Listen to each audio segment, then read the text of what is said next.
Hi students, ഇന്ന് നമ്മൾ discuss ചെയ്യുന്നത് ബേസിക് അക്കൗണ്ടിങ് ടേംസ് ആണ്.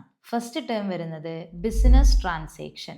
എന്താണ് business transaction? It's an exchange of products and services from one person to another person. ബിസിനസ്സിനകത്തുള്ള products and services ഒരു പേഴ്സണിൽ നിന്നും മറ്റൊരു പേഴ്സണിലേക്ക് എക്സ്ചേഞ്ച് ചെയ്യുന്നതിനെയാണ് നമ്മൾ ബിസിനസ് ട്രാൻസാക്ഷൻ എന്ന് പറയുന്നത്. രണ്ടാമത്തെ ടേം ആണ് ക്യാഷ് ട്രാൻസാക്ഷൻ.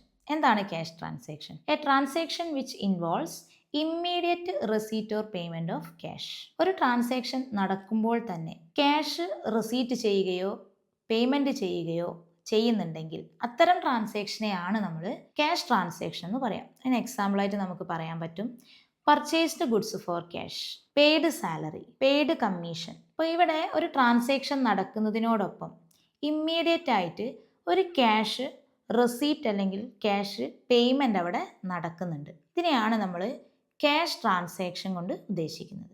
മൂന്നാമത്തെ ടേമാണ് credit transaction. In this transaction immediate payment or receipt of cash is postponed to a future date. Transaction ഇപ്പോൾ നടന്നാലും അതിൻ്റെ പേയ്മെന്റ് അല്ലെങ്കിൽ ആ ഒരു ക്യാഷ് റിസീവ് ചെയ്യുന്നത് ഫ്യൂച്ചർ ഡേറ്റിലേക്ക് നമ്മൾ പോസ്റ്റ്പോൺ ചെയ്യുന്നുണ്ടെങ്കിൽ അതിനെയാണ് നമ്മൾ ക്രെഡിറ്റ് ട്രാൻസാക്ഷൻ എന്ന് പറയുന്നത്. ഒരു എക്സാമ്പിൾ പറയാം. Purchased goods on credit from Kumar.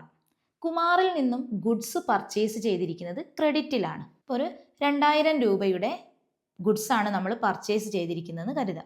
അപ്പോൾ കുമാറിൽ നിന്ന് നമ്മൾ ഗുഡ്സ് പർച്ചേസ് ചെയ്തത് ഇന്നാണെങ്കിൽ അതിൻ്റെ പേയ്മെൻറ്റ് നമ്മൾ ഓൺ ദി സ്പോട്ടിൽ ചെയ്തിട്ടില്ല. ഫ്യൂച്ചർ ഡേറ്റിൽ നമ്മൾ അതിൻ്റെ പേയ്മെൻറ്റ് നടത്തുകയേ ഉള്ളൂ. അത്തരത്തിലുള്ള ട്രാൻസാക്ഷനെയാണ് നമ്മൾ ക്രെഡിറ്റ് ട്രാൻസാക്ഷൻ എന്ന് പറയുന്നത്. അടുത്ത നാലാമത്തെ ടേമാണ് barter transaction. Exchange of goods for goods. നമുക്കറിയാം ബാർട്ടർ സിസ്റ്റം നമ്മൾ പഠിച്ചിട്ടുണ്ട് അല്ലേ, ചെറിയ ക്ലാസ്സുകളിലൊക്കെ നമ്മൾ പഠിച്ചിട്ടുണ്ട്.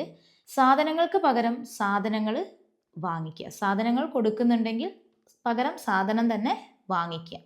ഇവിടെ ക്യാഷ് ട്രാൻസാക്ഷൻ അല്ല നടക്കുന്നത്, barter transaction. Barter transaction means exchange of goods for goods.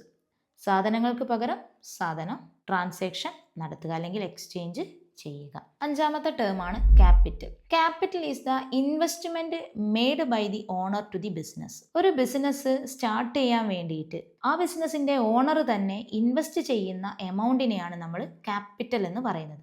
ആറാമത്തെ ടേമാണ് fixed capital or long term capital. എന്താണ് long term capital? Long term capital means investment made in the business for acquiring fixed assets for long term use.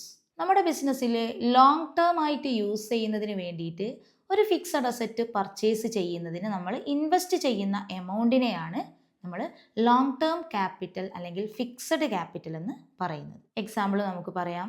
Purchased land and building, purchased machinery for the business. ഇതൊക്കെ എന്താണ്? ഒരു long പീരീഡിലേക്ക് ആവശ്യമായിട്ടുള്ള fixed asset purchase ചെയ്യുന്നതാണ്. ഇതിന് വേണ്ടിയിട്ട് നമ്മൾ invest ചെയ്യുന്ന എമൗണ്ടിനെയാണ് ഫിക്സഡ് ക്യാപിറ്റൽ അല്ലെങ്കിൽ ലോങ് ടേം ക്യാപിറ്റൽ എന്ന് പറയുന്നത്.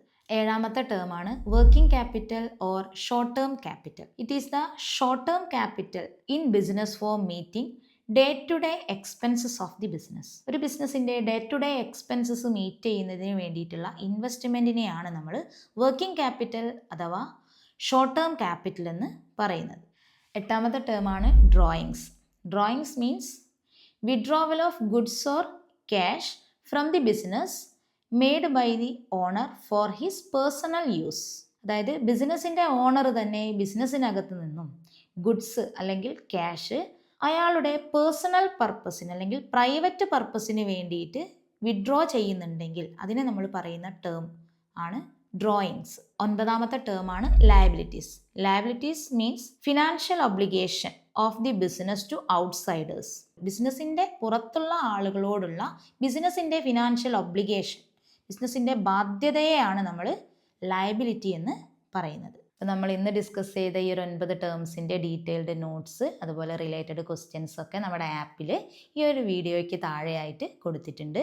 നമ്മുടെ ഈ ഒരു ആപ്പ് ഡൗൺലോഡ് ചെയ്യാത്തവരാണെങ്കിൽ ഡിസ്ക്രിപ്ഷനിൽ ആപ്പിൻ്റെ ലിങ്ക് കൊടുത്തിട്ടുണ്ട്. നിങ്ങളത് ഡൗൺലോഡ് ചെയ്യുക, നിങ്ങൾ ജസ്റ്റ് യൂസ് ചെയ്യുക. Thank you students.